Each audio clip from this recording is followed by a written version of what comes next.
We started with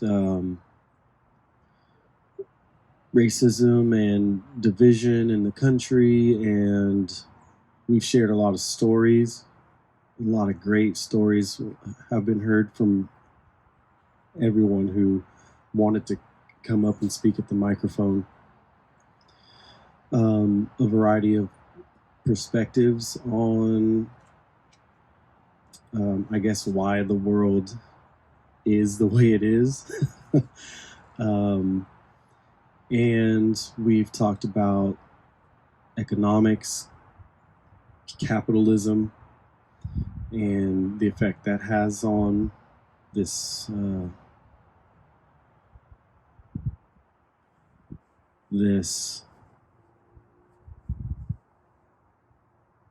system of things, I guess I could say.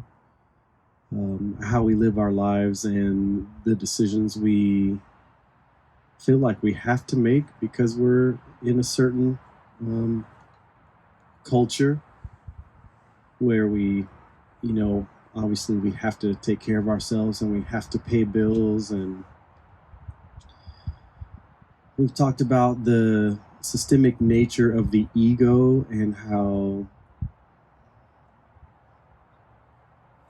as human beings, we struggle with our own inner voices or voice. And that voice typically plays out in worry, anxiety. We call it stress, but it also can show itself as a experience we call depression. So we've pointed to the ego as this human experience of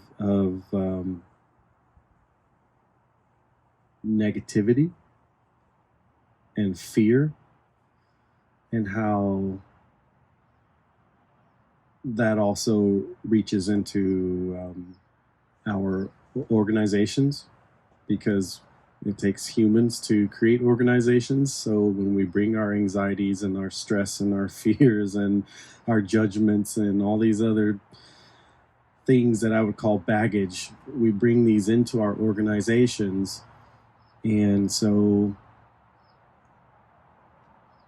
one of the questions we asked was, well, we've tried to create positive change in our world, especially along the lines of racism and division. We've tried to create change for a very long time, right? We have decided that we want all people, regardless of their gender or background or culture or where in the world they might be from or originate from, we want them to know and have the experience of freedom. And so let's create a Bill of Rights and a Constitution and laws and organizations to help support the freedom that we say we want to offer to all people. And then as time moves forward, we continue to see a lot of the same struggles, and we maybe have imagined that things are fine and that things are a lot better than they once were. And on some level that is true, and on another level we still see that we struggle with the same issues.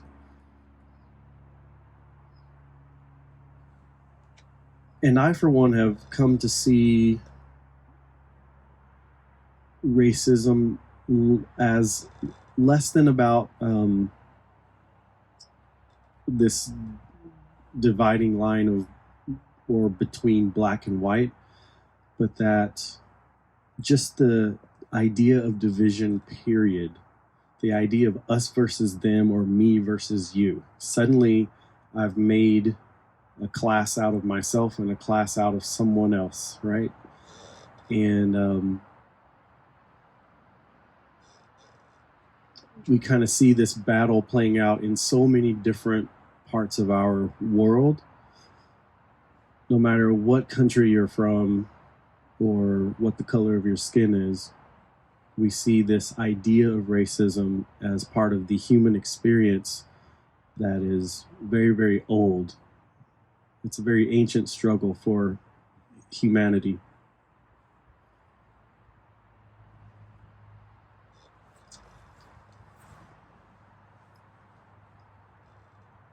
And we've talked about um, how that essentially poisons our ideas of innovation. How do we make this better? How do we create better programs and have better institutions? And after the four talks we've had, we've perhaps come to a conclusion that as long as the human heart is still dealing with as long as the human heart still deals with the pain and the trauma of being misunderstood and mistreated by anyone and on any level, our organizations and institutions and so on and so forth, those things will still be our best attempt at change, which still will not be good enough because we are hurting humans. We are humans who are in need of reconciliation. Humans need healing. Humans need to be understood.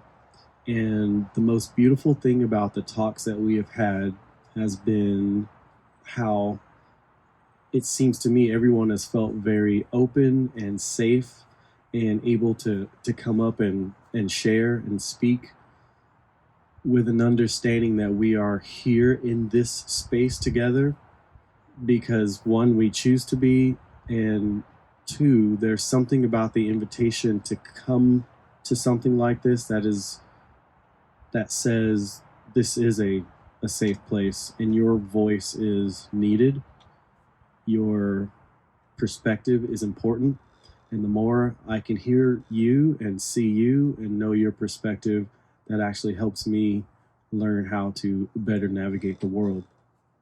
And and I hope it is true that that's what makes healing a reality for each one of us.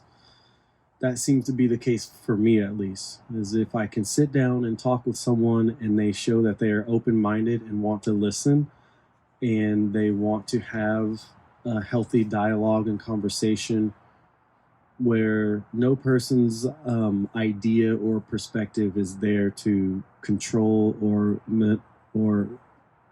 manipulate or overrule the other person, but that I have ideas and you have ideas, and together we have many more ideas. That there's something very effective about us coming together and how we might be able to change our own lives before we talk about going out into the world and changing the world. So with that, I'd like to open it up and just ask in general, what's happening? On any level that you have in mind or want to share, what's happening? And that could be related to what's in the news. It could be what's related to what's in your household or in your workplace, or something that maybe you heard in a previous talk that I have given that you, I don't know, would like to explore more, or if there are any questions about any of those things. I just would like to open it up. Okay. So what's been happening? It's 2020. Like, what's not been happening? I have been studying and researching and learning history. I had a private school education and did not actually learn history. I'm, in my early 40s and just now learning actual history. And That's fun and interesting and sometimes highly emotional. I've also been paying very close attention to the news and everything that's happening. The entire Black Lives Matter movement. I've researched thoroughly the controversial aspect of it, and I landed on all Black Lives Matter because I don't understand why a movement that started in 2016 didn't get this kind of momentum until 2020. Why, in that span of time, lots of police brutality happened and voices were not screaming in the streets. That in Africa, there's still active Black slave trade, and people don't know about it and are not screaming in the streets. So, what can I do? That's where I land. What can I do? And I have been participating in, I actually came across a lovely couple in Nigeria who has a African Youth Development Initiative, and I've been helping them. So African youths who just, for whatever reason, are not able to get education, they're educating them, teaching them. They're actually fashion designers in Nigeria, and teaching them how to sew, how to do fashion design, how to become self-sufficient. And I enjoy helping. I started donating and paying attention to the news around the world and seeing how this little act is, in my own personal way, a rebellion against the world that is full of injustice. And bringing, I am a person of ethnicity, but my race is human, and this is my way of working with the global community and the human race. So that's what's been happening with me. I like that. All of it. Thank you for sharing. There is a lot in the world. And actually, our last talk last week, that was one of the things that we discussed were all of the noise, that there's so much. The world is a big place, and in the information age, there's a lot of information there's a lot of information available. And the thing about having information is then knowing what to do with it. And I say that, sure, we have a lot of information, but this is not the age of wisdom, meaning knowing what to do. And I can become kind of a bookshelf of knowledge, but if I don't know what to do with the knowledge I hold, then what good is it at all?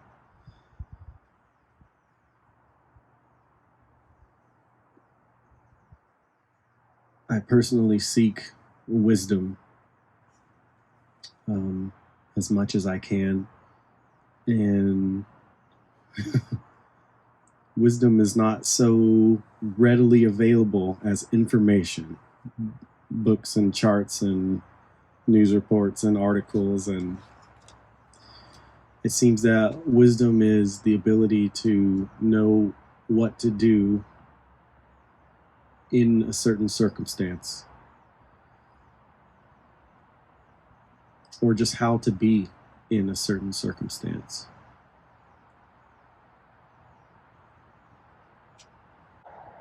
There was something that Kim just said that made me think of something I wrote a couple days ago, and it started with "world full of lies."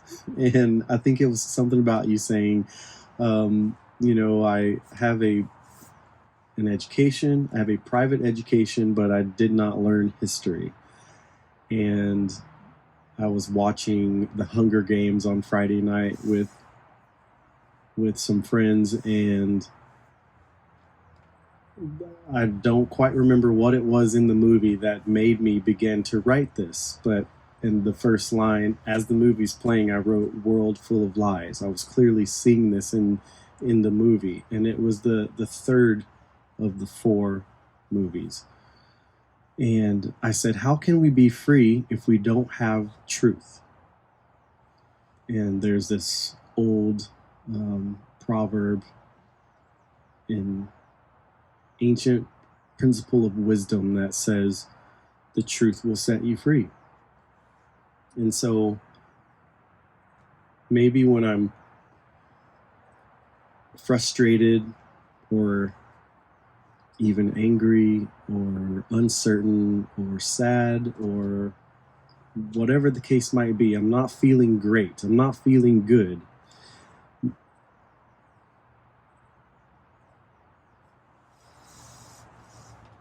I am ultimately seeking freedom from something. Let me see if I can say that another way. I guess I would say discomfort does not feel free, so I want comfort. I guess I would say feeling ignorant or like I don't know something also doesn't feel very free, so I'm seeking knowledge or I'm seeking wisdom. I could say if I'm feeling anxious, what I'm wanting is peace. And peace is on that side of freedom. Anxiety is on the side of imprisonment, so to speak. So again, there's this negative side of things. Whatever the experience or the feeling is, there is no freedom in the negativity. The freedom is in, we could call it love. We could call it, what else could we call it?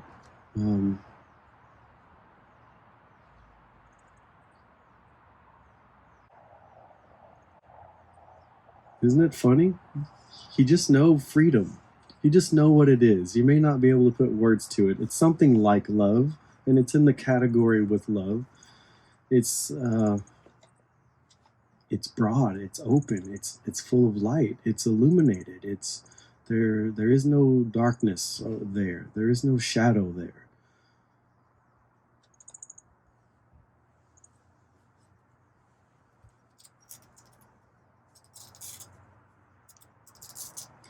And there was something about this fear of death that is portrayed in the movie.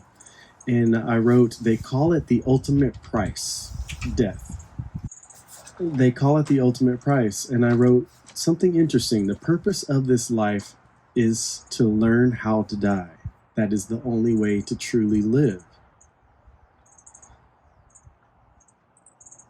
There are some similar sayings that are really, really old in ancient scriptures from all over the world about humans finding the ability to essentially crush the ego, and that as we hang on to things in our lives, it is the hanging on that puts us in a predicament to feel anxiety or to feel loss, because we hang on to things that we ultimately have no control of anyway. We have the illusion of control in our minds, right? But we ultimately know in our heart of hearts that nothing lasts forever. So it is more wise for me to learn to let go now of letting go of that which I actually have no control over anyway. Actually puts me in a place where I can be more grateful and thankful in the moment and love the people around me better because I'm setting them free.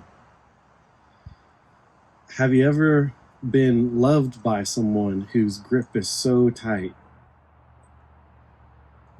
and then that leaves you not feeling very, very free, right? It's kind of choking, it's controlling, it's manipulative perhaps. And that doesn't mean the person is doing that intentionally. It's just the nature of attachment and what attachment does. It grips, it just does. And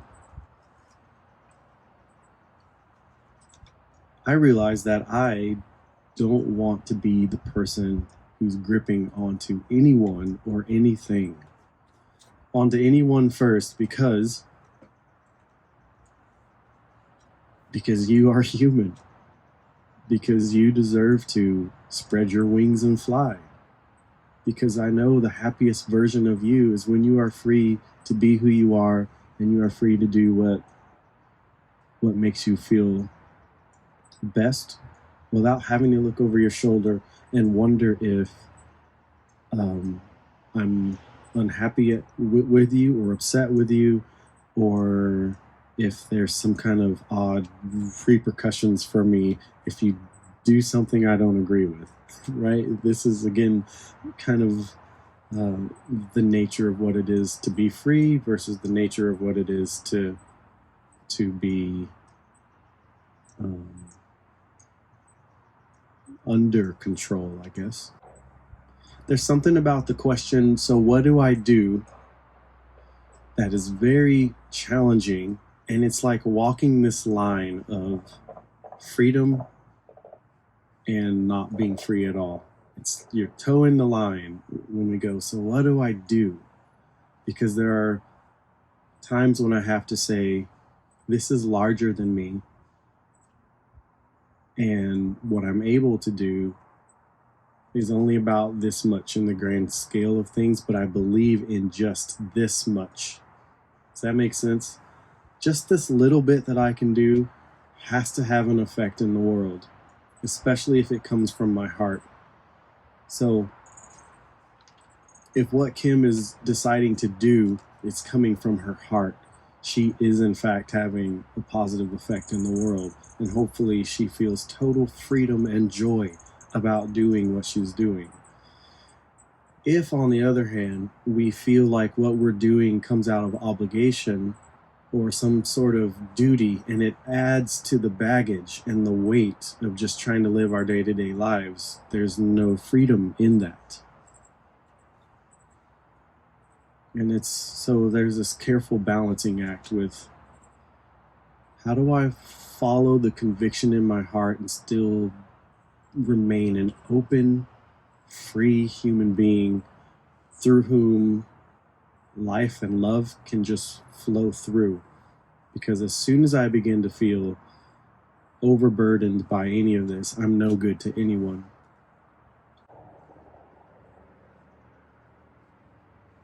The one consistent thing in life,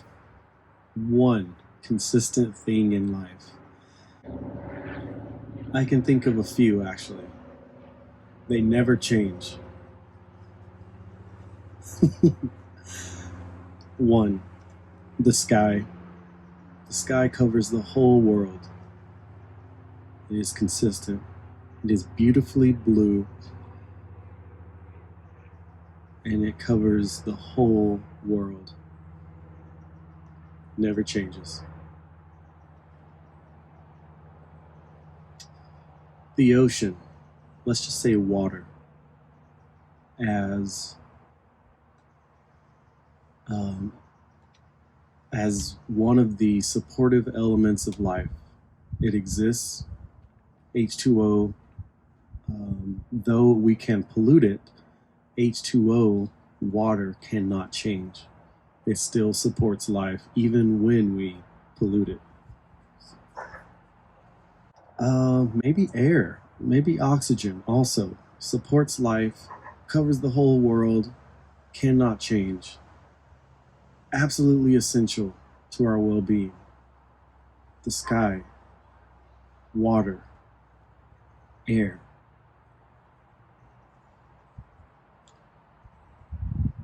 The ground beneath our feet, though it tremble and though it can quake, it is there. And we build our lives upon it. All over the world. These are all elemental human experiences that support this unified experience that we call life. We all share in it and have a role to play in it, and that we would dare to think somehow one human is less deserving of sky and air and water and earth than anyone else is the most ridiculous illusion we could ever allow to exist. The thing about sky and water and air and earth and their consistency is that there is something before them that is also consistent and supportive of life, and it is deep within each one of you. The one consistent thing in life is I am. It's conscious awareness.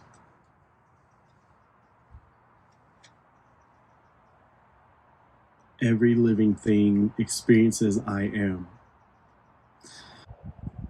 Even the mosquito has a sense of I am, because when Jesse swings his hand to knock it away, the mosquito wants to live. It is self-aware. There's an amazing book, I cannot remember the author's name, The Hidden Life of Trees. That there's this underground network, and trees have a way of existing and communicating, and there are things going on in the community of trees that scientists are now very aware that they are aware. Plant life is aware.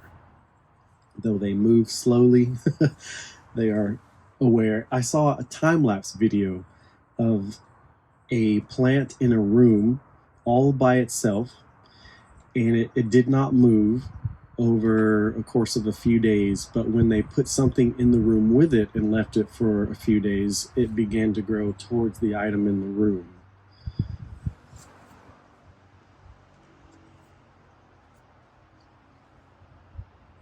This pure formless awareness that you have when you close your eyes and there's no object to be seen in that space, right?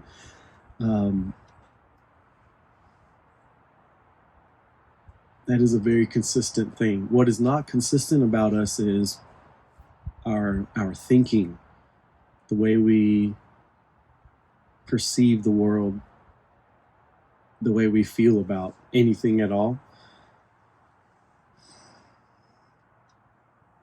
We know that one day we can feel a certain way about one particular thing, and the next day that feeling is gone, or we suddenly have a different perspective of the item or the object.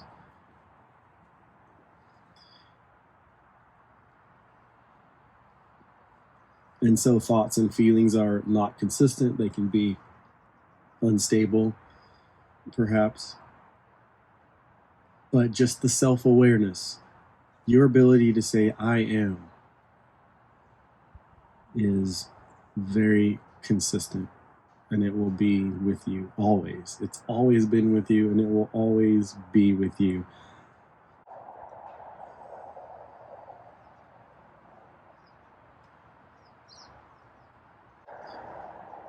I think I just want to bring all of this around to, again, sky and air and water and earth as like these truths that exist in life and support us, support life.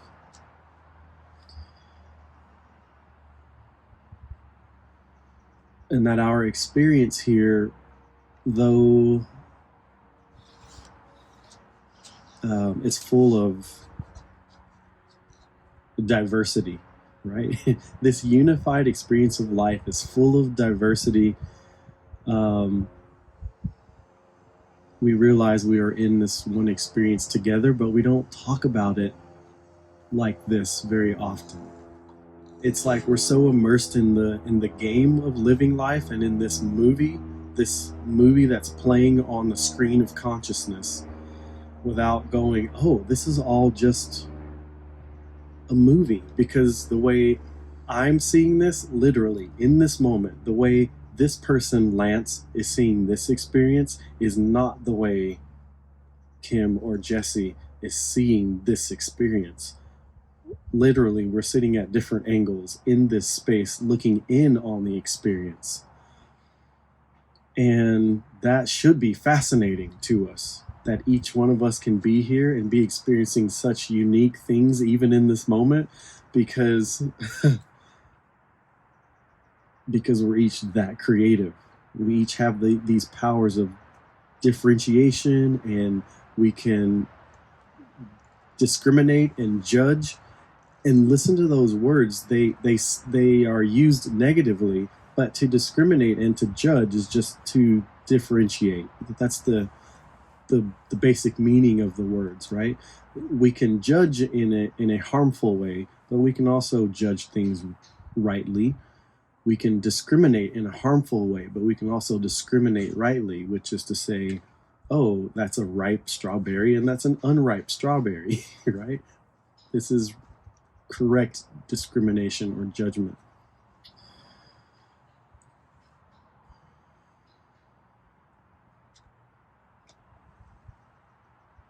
Though each one of you are very different than me, I see each one of you as very unique expressions of I am. You have your own I am-ness. And for me to know your story,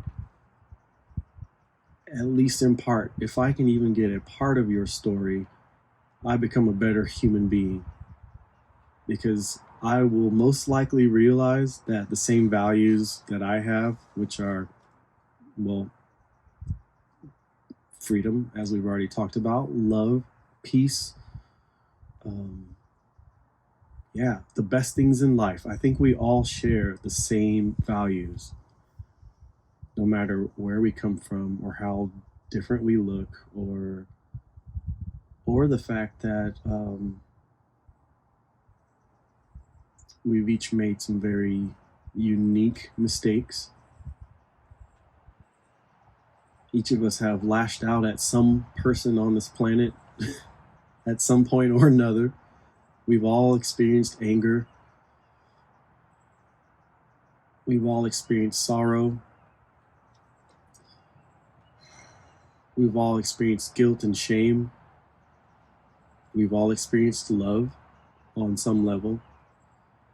We've all experienced confusion. We've all experienced hunger, fear. We've all been let down.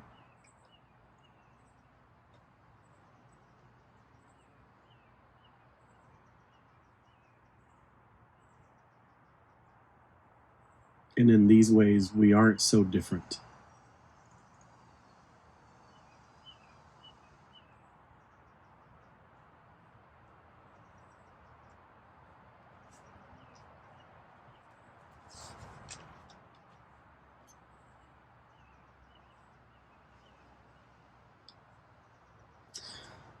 Any thoughts so far?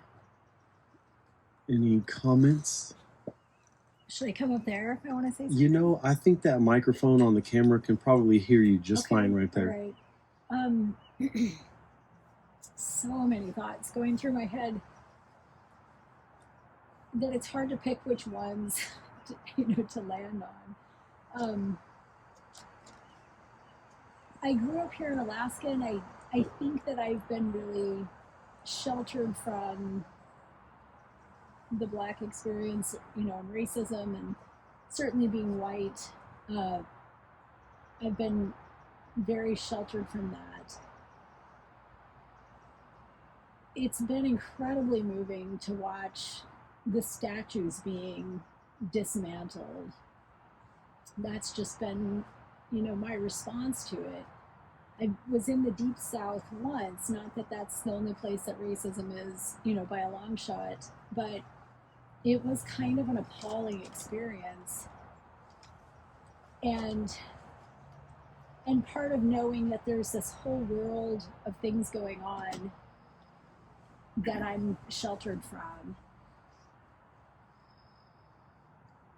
And, and I almost don't even feel like it's like my time to speak about this. It's more like a time to listen.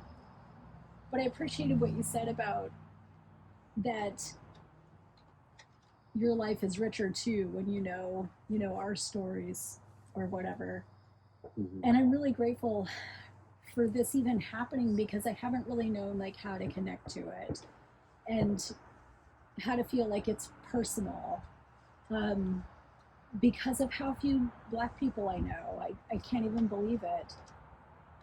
And but I did hear someone was being interviewed about this topic on the radio the other day, and they were like, somebody was asking them, what's the answer to what can I do? How can I help? What's my role in this? And the person being interviewed said, educate yourself about the experience of the other, the quote unquote other. Mm. And so, I realized like I've kind of been doing that. There's a movie called Glory Road it's a really incredibly touching story. And then I read a book by it's about the NCAA basketball championships in 1966, which was won by the all black Texas Western Miners against the segregated and all white Kentucky Wildcats, who were by far the favorite to win.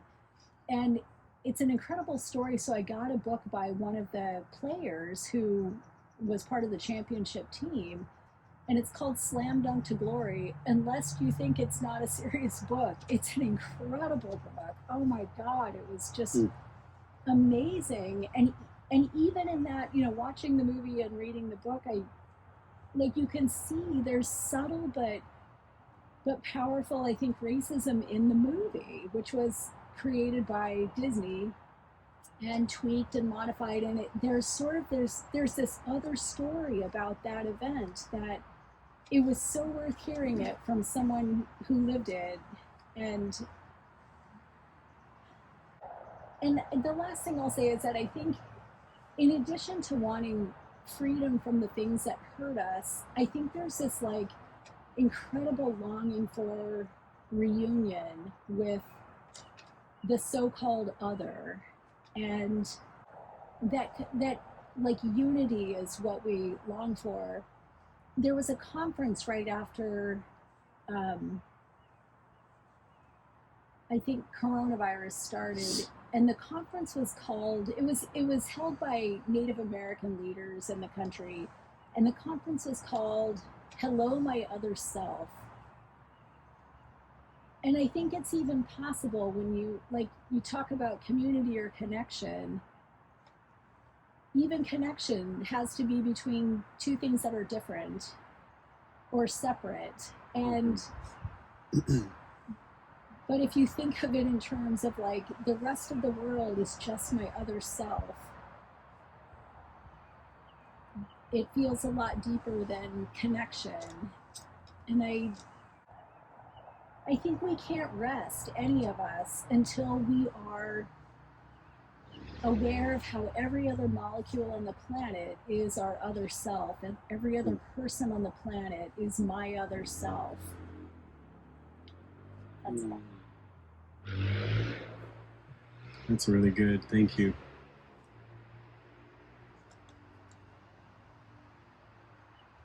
So the movie was Glory Road, and the book that you found from one of the players was Slam Dunk to Glory by David Latin. Big Daddy Slam Latin. Dunk to Glory by Big Daddy Latin. Okay. Such a good read.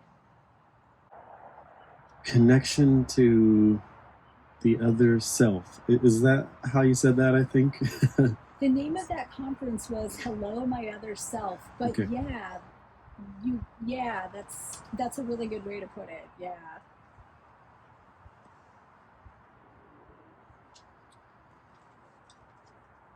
Yeah, the other day I was talking to someone, I can't remember who, and I had the thought, this person is another expression of me, the I am in each one of us. And it really does change the way you see yourself and people. That, yeah, Um,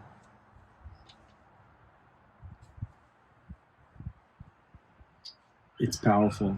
And, you know, quantum science has coined this experience. They call it the unified field of existence. And that essentially, at the smallest scale of existence as we know it, everything is one. Everything is waves and forms of energy, frequency. And that life itself is this awareness. We've been so very educated on the nature of division and separateness, and it's really time to awaken to the nature of who we truly are and what life truly is, which is, again, going back to this game or this movie playing on the screen of consciousness, is what if I began to see all of this difference as something beautiful instead of something to be afraid of or to be worried about? That is the experience that I am fortunate enough to live out more and more every day. It's like, oh, this is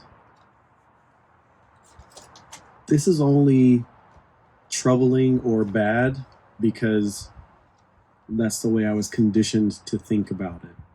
That was the narrative I was given from this tall. I was told that these people or that place or this religion or that, this, that, us versus them, this ongoing story that essentially says there are so many things to fear in the world.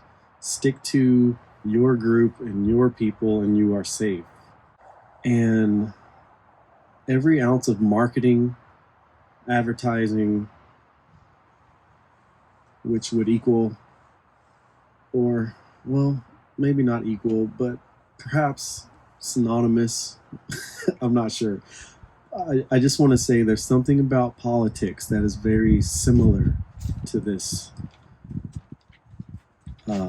marketing, this us versus them, or, if you don't think this way, then you must be on the other side, and something's very wrong with the other side.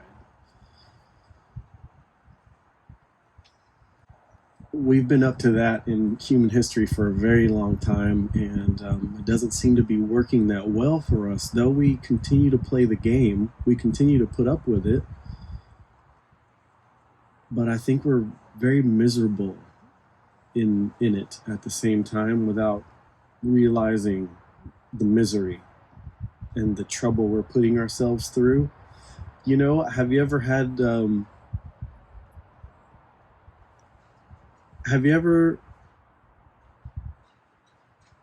okay, there's the story of the man who watches his wife cut off the edge of the ham before it goes into the oven, and he doesn't know why she does it, and she doesn't know why she does it. She says, that's just the way my mom taught me. You always cut off the edge of the ham. And so finally she asks her mom why she always cut the edge of the ham off, and she said it's just because the pan was too small.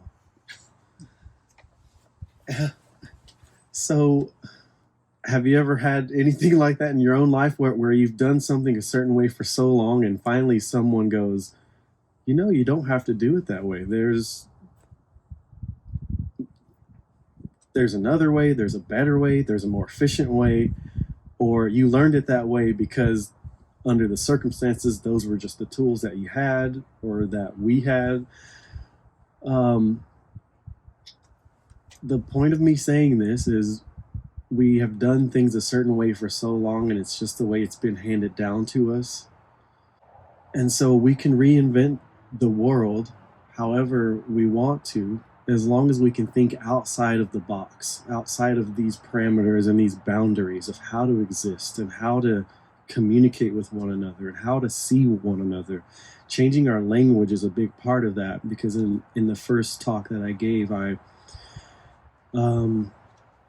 had this short explanation of the definitions on the words black and white, and that by definition these terms don't actually apply to humans at all. But this is part of our collective language now, and we can't get away from it, right? We're so immersed in it, and we're stuck in it.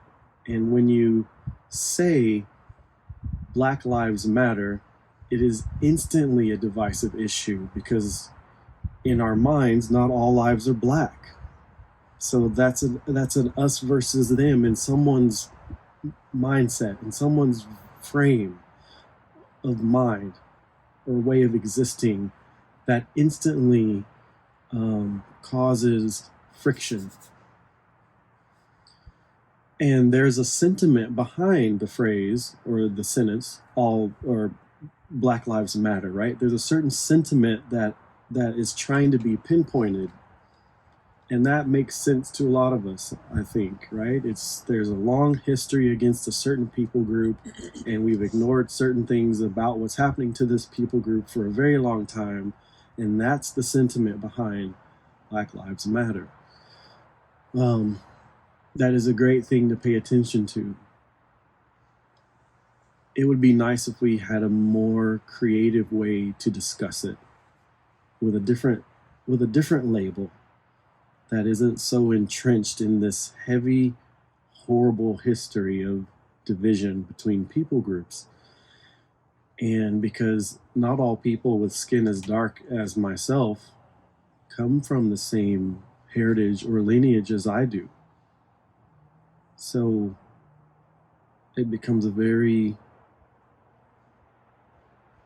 interesting conversation, is to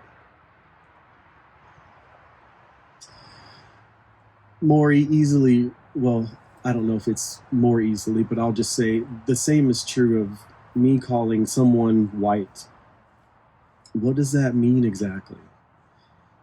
It's such a large umbrella to put a lot of groups of people into, right? And there's just something not very balanced about that approach. It's not well balanced. And I don't know if you knew this, but the ancient word for justice actually means balance. And I'm doing this because I'm seeing the old scales, right? That was the term for justice. It was just when both sides equaled out. It was out of balance or unjust if one weighed more than the other. So how do you balance the scales? How do we reach this justice? How do you balance the scales? How do we reach this justice? That's a good question. And I think I want to say that, again, if we can re-educate ourselves in realizing the unity that is actually the underlying foundation of all of this diversity, maybe we'll lose attachment to the need or the desire to compare at all. Perhaps the statement can become, I don't need to compare myself or this group of people to that group of people, or myself to anyone else, because what is true about all of this is that though we are diverse in how we look, what is most true about us is all the same thing. Maybe that's a way to balance the scales. I really think you have to begin back there, though, at the education thing, because it's this growing up with certain things that you know your parents, your community teaches you, and the town I grew up in, about 800 people. My parents were staunch Republicans, very conservative, and so I mean, the Republican even, this was us and Democrats were them kind of thing. Mm-hmm. And anyway, I got married really young, left school in the 9th grade, and in a later on, I came across a mentor that helped me get a GED.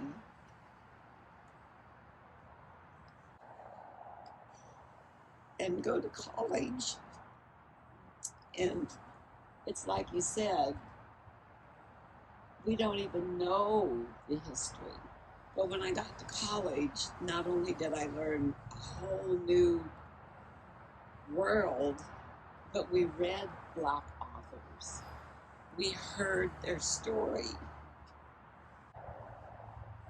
And that's a huge part of it, is hearing what you said earlier, is hearing other people's stories. Yeah, it's really to hold judgments about things I don't know and therefore don't really understand. Because unfortunately, as a human being, we each carry around this voice that I've been alluding to in previous talks and a little in this one. And the ego, there's something in our human nature that has the full capacity to take all of this differentiation and diversity, which is actually quite beautiful, and say something's not okay with all of this diversity. And so this ego part of being human will really allow me to create any story I want to about a circumstance or a person that I don't know anything about. And the most wise thing I can do is to just say, you know, I don't know anything about that. I don't know anything about that person. That is the most wise thing I can do, rather than let that inner voice begin to talk away about about that individual or that group of people. There are definitely things I don't understand. And I would prefer to be humble about that and just admit my ignorance rather than let the ego take over and say things like, oh, they just need to change. They're rotten and no good because they're doing whatever they're doing and I don't like it, so they just need to change. That is injustice. The scale is no longer balanced. I'm saying essentially that I'm better than.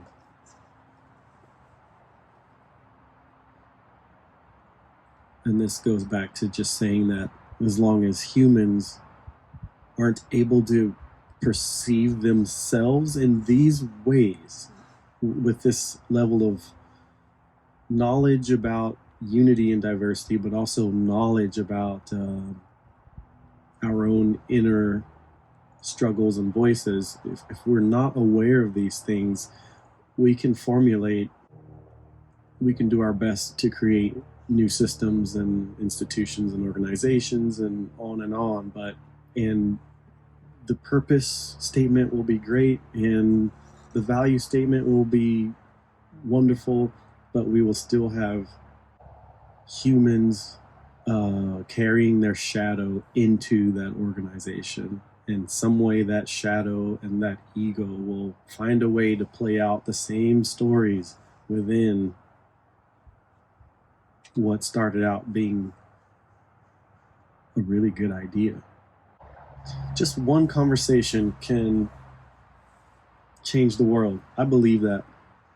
This is one today. Thank you for being here. I had one. I went to dinner by myself on, what night was that? Wednesday night. I decided I wanted bottomless fish and chips. So I went to Seward's Folly and had fish and chips, and it's bottomless there for $17. I can't eat that much really, but I had 2 baskets, so. That sounds amazing. And I was sitting alone with a book, and there was a man and his son across from me, and I was so intent on just reading and enjoying the sunset. It was nice outside, and so I did. And then his son got a little bit cranky. I think he was maybe around 11 years old or so. Got cranky and started to raise his voice a bit and telling Dad it's time to go and I'm ready to go now. Come on, let's go. And Dad goes, look, I just want to sit here a little longer, have another beer, go sit in the car. I can see you from here. I'll be there. Just go ahead and go.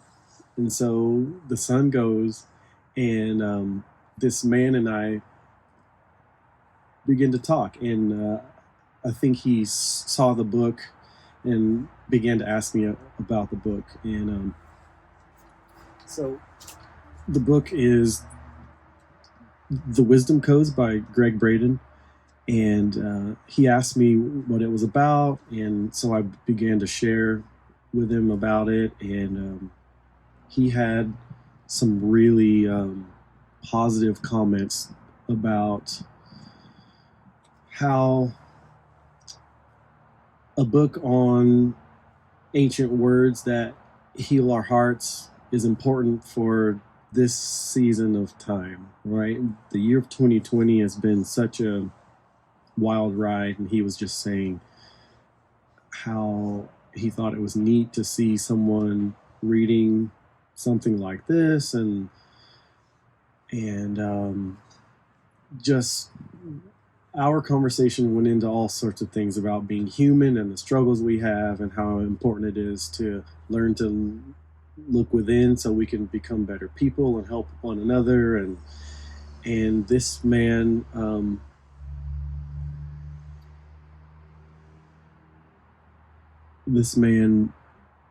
fits under that umbrella term white that I'm saying I would like to change the way I say that, but I don't know how to.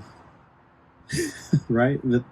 There it is. I didn't know what to say, and why was it even important for me to say that?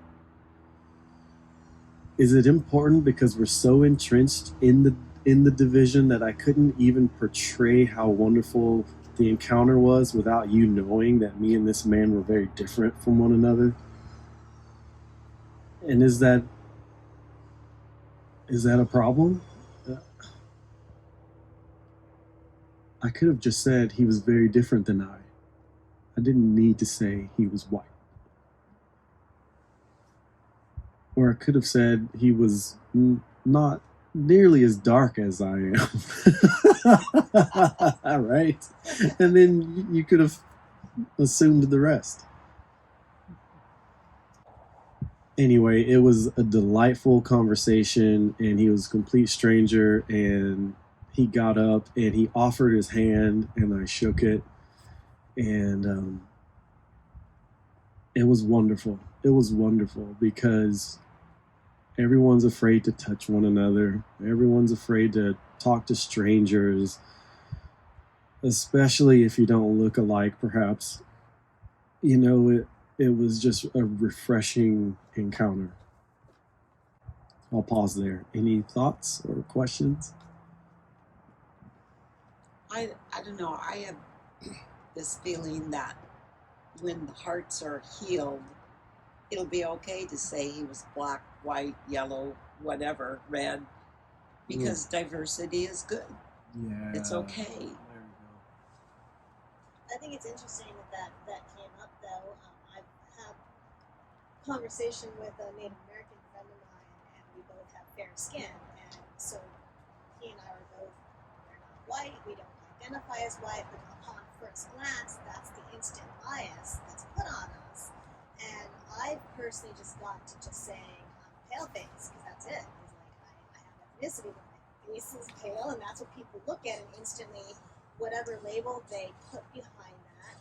I've had moments where I've had, someone say that I'm white, and me just be like, but, you're not, you don't know me. You don't know what blood is coursing through me, what DNA is coursing through me, and what multiple ethnicities are who I am. So, but it is a conundrum, we're so ingrained society-wise to just say black and white, and but I've had a police officer follow me in a situation that I know they were profiling because they ran my license plate probably and saw a Hispanic last name, and I was talking to my sister about it, and I said, what it was is I've got a pale face, but not the name to match it.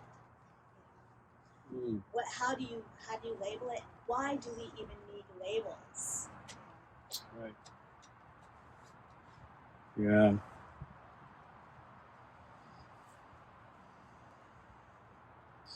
Yeah, why is it important to check on that checkbox, whatever the application is?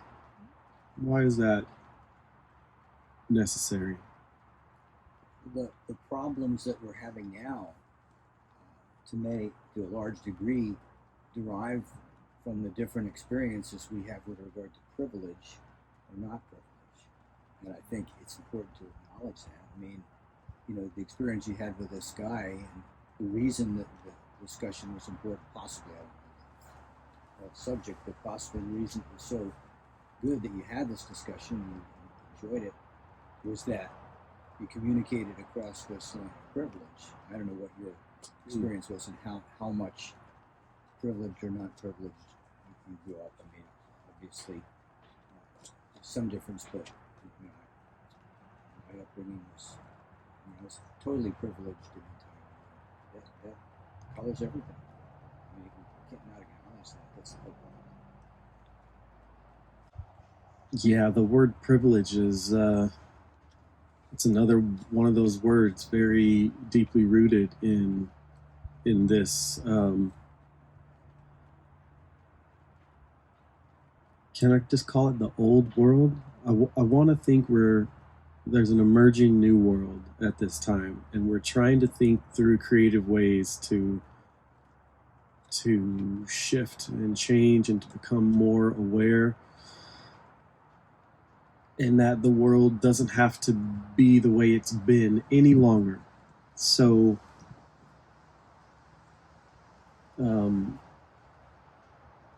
then the word privilege is, there are so many angles on the word, I don't know where to begin, really. We all have some level of privilege, and then there's this label on privilege that's called white privilege, and that's like,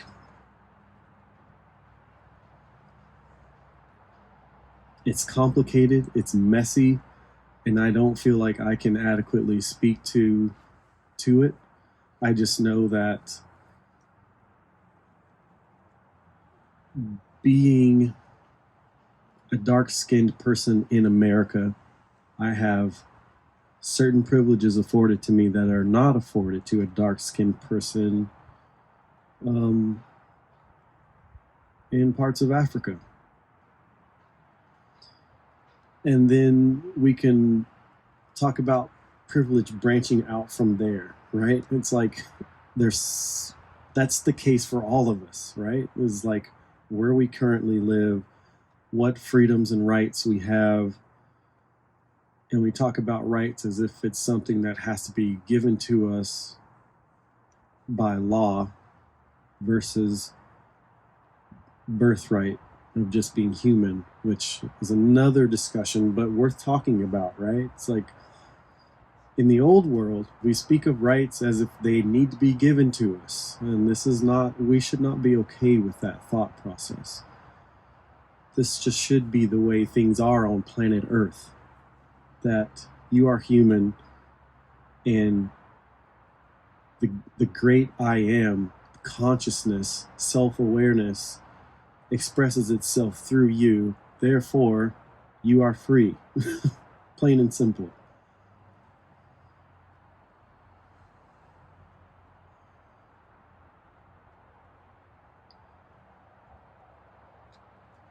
And therefore, I guess the word privilege has to come out of another very divisive way of seeing ourselves and seeing the world. That things are not the same everywhere, because that's just that's the world we have created. Let's just be honest. Like, when we talk about privilege, it means we've created a world where things are unjust. Some people have privilege and some people don't. And perhaps on this planet, I want to be wrong about this. Perhaps on this planet there is no way to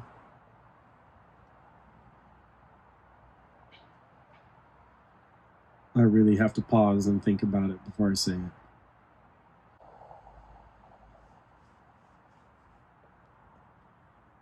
it. It takes fully awakened human beings to bring about a totally just world. That's the statement I want to make. And I think that is very, very possible. The country is made up of a group of states and provinces. A group of states and provinces is made up of cities. Cities are made up of small communities. Small communities are made up of families. Families are made up of individuals.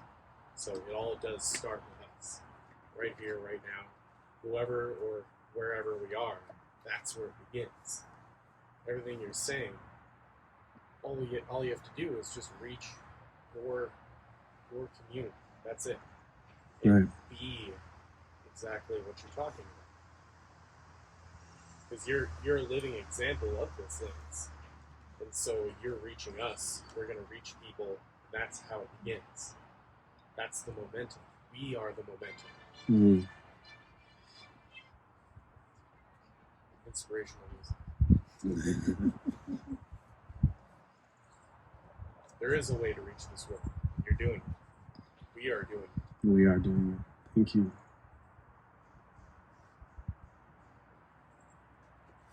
Any other thoughts?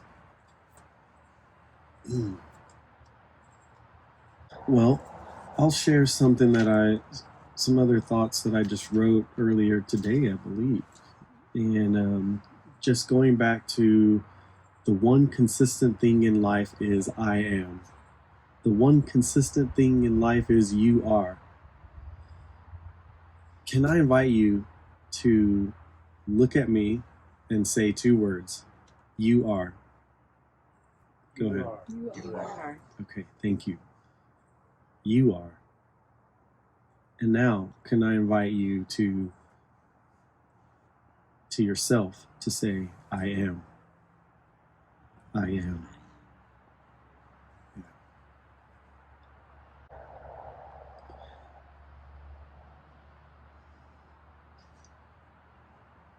In one of the earlier talks, it may have been the last two talks actually, we discussed thoughts and the power of the mind and how we conceive what we perceive. And we've been talking around that principle today, that human beings have created all of this. We have conceived and are perceiving all of these interesting struggles, and the nature of division is just something we've created. And the mind is powerful.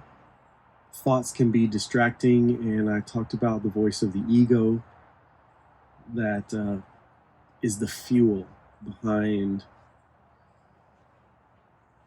Ego is, I would say, the influence that makes us consider there is a solution outside of us. That if there's a problem, there must be a solution outside of us. If I don't like that group of people, the solution is they must change, right? That's the nature of the ego. If I'm feeling alone, if I'm feeling depressed, or if I'm feeling anxious, or whatever the negative feeling might be, there must be a solution outside of me. This is where addiction, substance abuse, codependent relationships, all of these sorts of things find their birthplace, right? There's an ancient story about a serpent in the garden who talks to Eve, and Eve is in a place of peace, but the serpent suggests that there's something more that she should look for outside of herself. You should just take a look at this. You should just try this. And in fact, the root word for serpent in ancient Hebrew and Aramaic breaks down to a enchanter or enchantment or whisperer of spells. It is the ego.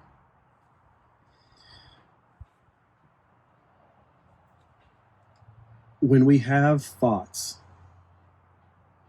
that are not comfortable or feelings that we don't enjoy, these are experiences, right? But they come and go. Thoughts, they come and go. They are not reality, because I am right here, right now. I don't come and go, but the thoughts do. And if I allow myself to become entangled or knotted up with the thoughts that are coming and going, if I identify with the thoughts,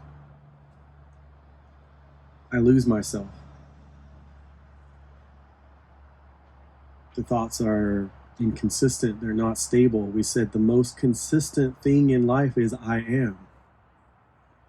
So then I must really be able to differentiate between myself and my thoughts, between myself and my mind, because the mind is it's influential, but it's also easily influenced. And so I must be the guardian of my own mind at some point, right? I must begin to take responsibility for what I let in, because these things that come in become my thoughts.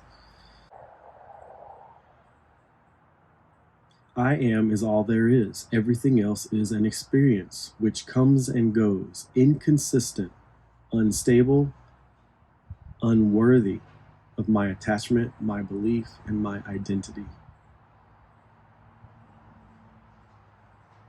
What you are, who you are, is the one consistent thing in the universe or the cosmos. I am.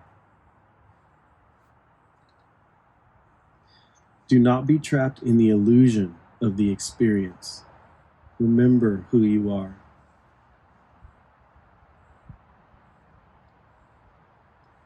All of this experiencing is born out of what is, what you are.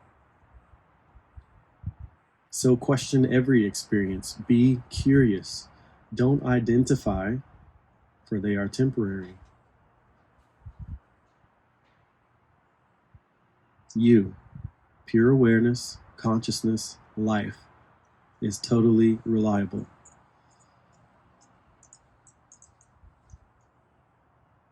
The sky, the air, the wind, the earth, totally reliable. This one unified experience we call life.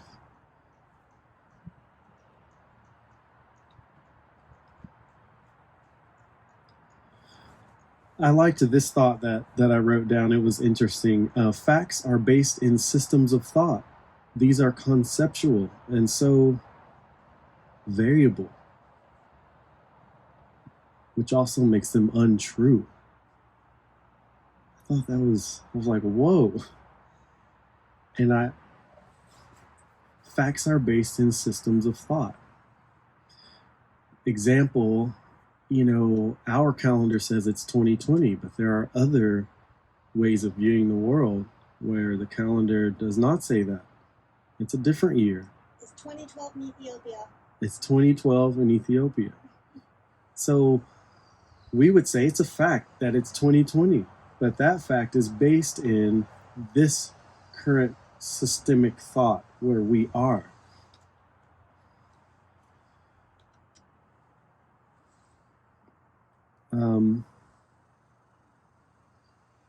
And then, since these are conceptual, this is how they are untrue. What is true and what is truth are not the same. Experience is true only within a system of thought. Truth is outside of the boundaries and constraints of all systems, yet evident within and containing each. That one's Say that again. That one's trippy, yeah. What is true and what is truth are not the same. Experience is true only within a system of thought. So have you heard someone say, my truth, right? They're basically saying my experience.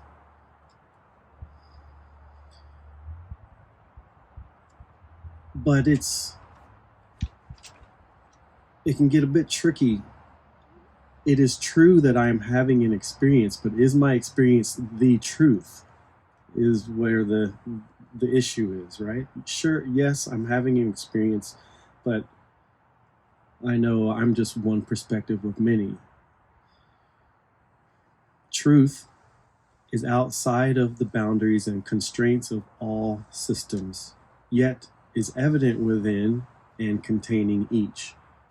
Just as we said, I am is the most consistent thing that there is. And obviously all of life is enveloped in I am. Then that would make it truth. It's like no matter where you go on the planet and no matter who or what you might be, I am is still there. It is consistent. It cannot be deconstructed. If you believe the thought or the experience is who or what you are conquered by it.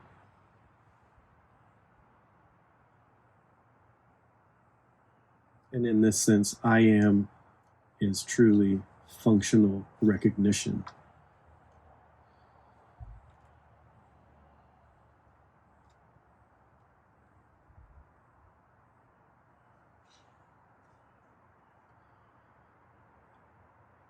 I would like to suggest that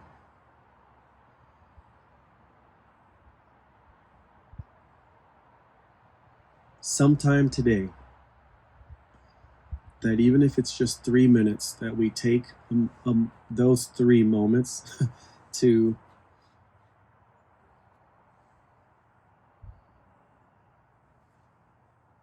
find peace that can only come from within.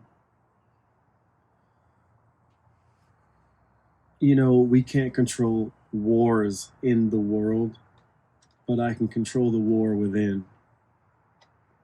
I can control the voice that always wants to keep me anxious about whatever all the time, the ego. But I can calm that. And when I calm that, I realize more of who I am, how great I am, how powerful I am. And that has nothing to do with controlling or manipulating or making myself better than anyone else. It removes my attention from what is outside of me, thinking the solutions are out there, to knowing that the best solution is right here within. And from that point, perhaps I can make the next best decision on just how to live and how to be in good conversation and how to be a true friend and how to offer pure love that asks nothing in return, and knowing that that type of love is contagious and can help change things. Are there any thoughts on that? Maybe we'll just take 3 minutes now. If there are no other comments or thoughts or questions, we'll take a few minutes And I'll guide us through. Oh, I want to tell you something I realized over the weekend.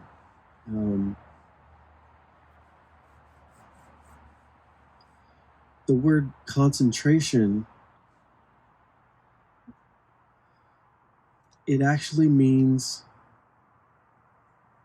to bring thoughts to a close. Concentration. And the word meditation is more about speaking and thinking. I had to go look at the etymology of the words, and I just thought that was interesting because I had the words quite confused and maybe the opposite. I maybe thought meditation meant to quiet thoughts, and that seems to be the way that it's being used these days. And I would have said concentration is being able to focus on thoughts. But the etymology of the words say the opposite. I thought, and I was fascinated by it. So, for 3 minutes, let's try to concentrate, which is get rid of the thoughts. And we'll begin with that now, and I will just guide you. I will ask you to close your eyes for a few minutes and just try to focus on breathing. And thoughts do come and go, and that's okay. The thing that brings us to a point of concentration is not being attached to the thoughts. If they come, they will also go. Let them walk in and let them be free to walk right back out.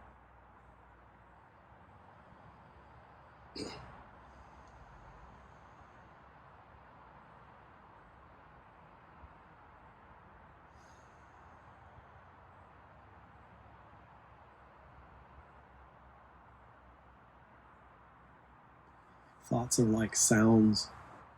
You can sit in a room and the radio may be going and the refrigerator might be working, and these sounds are just in the background, and it's okay. Just let them be. When the radio plays, I'm not attached to it. If the refrigerator comes on and back off, I don't really care that much. Thoughts are just like this.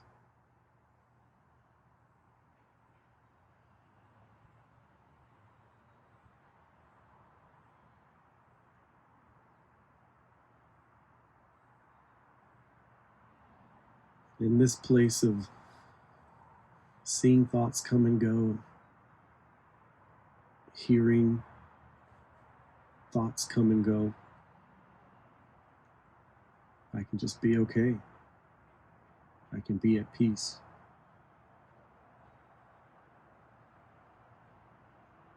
Because I am.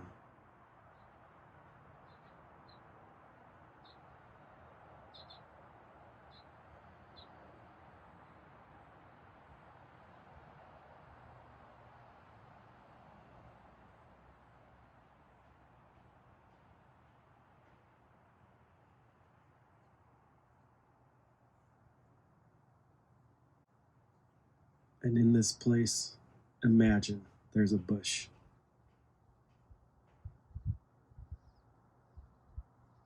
And the bush is brilliant, literally radiant.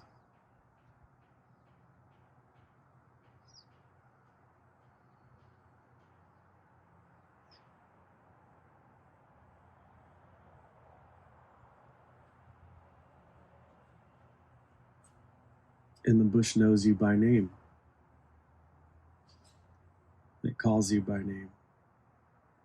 This is unlike anything you've ever seen before. It's otherworldly.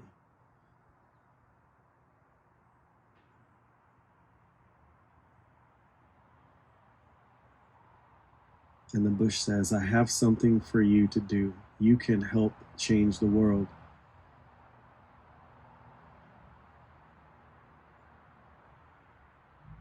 And you're amazed at this bush calls you by name and says there's something you can do to help the world, and you say, "Who are you?" And the bush answers, "I am."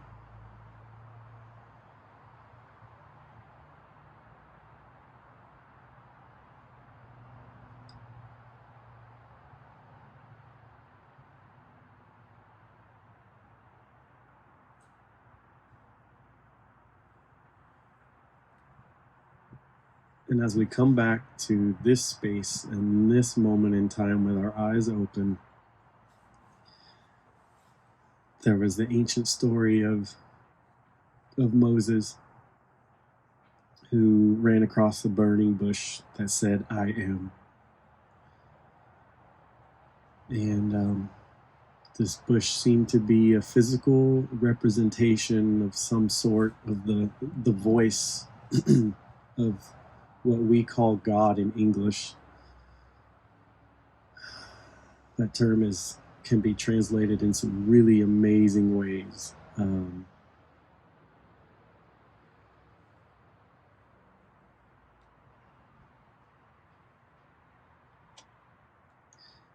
But that being who decided to show itself as an illuminated bush said its name was I Am. And that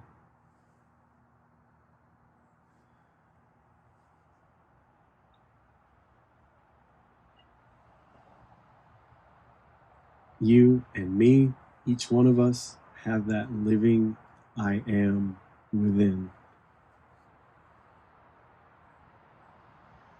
It is consistent, it is stable, it is peaceful, and if we can bring more of who I am to this world, if we can bring more of who you are into this world, then it can definitely be a better place.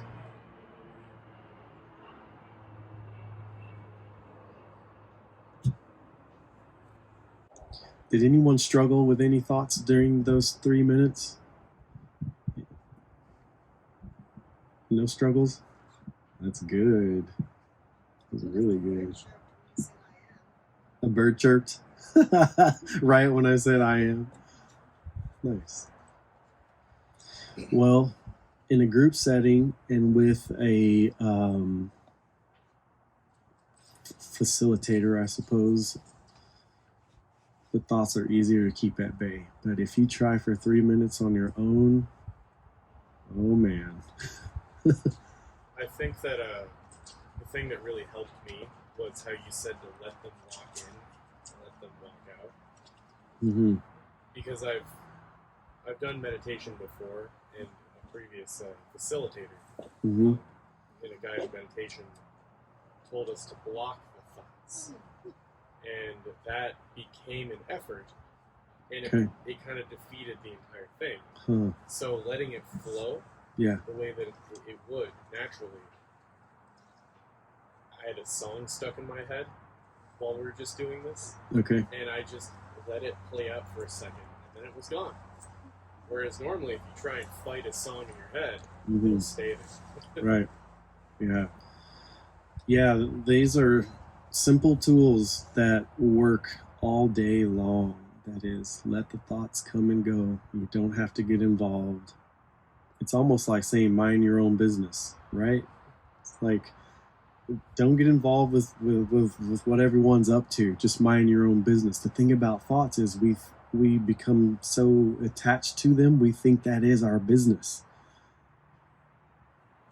It doesn't have to be, though, right? When I first learned about meditation, I was visualizing myself at a train station, kind of like in Harry Potter, Mm-hmm. and all these trains are passing by, and I don't have to jump on any one of those trains of thought. But as I'm meditating, sometimes I catch myself on it, and I would just be like, okay, let go of that train, and just let them go. Yeah. So I'm chilling at the station. Mm. There's a book by Millie Strong, and it's Be Still and know that I am God. Oh yeah, awesome. By Millie Strong. Strom. Strom. Mhm. Got it. Yeah. One more thing I want to share about thoughts. I love to sit and concentrate. That doesn't sound right, but it is. um, I find that during the day when I'm going about my duties, that's when ego thoughts can really get a hold of me, and I get caught up in a narrative as I'm doing my things. Maybe I'm washing dishes, and suddenly there's a narrative in my mind about a situation, and it's always a situation from the past, which is not now, meaning it does not exist, or a situation about the future. Again, it's not now, it does not exist. And I am so involved in the story.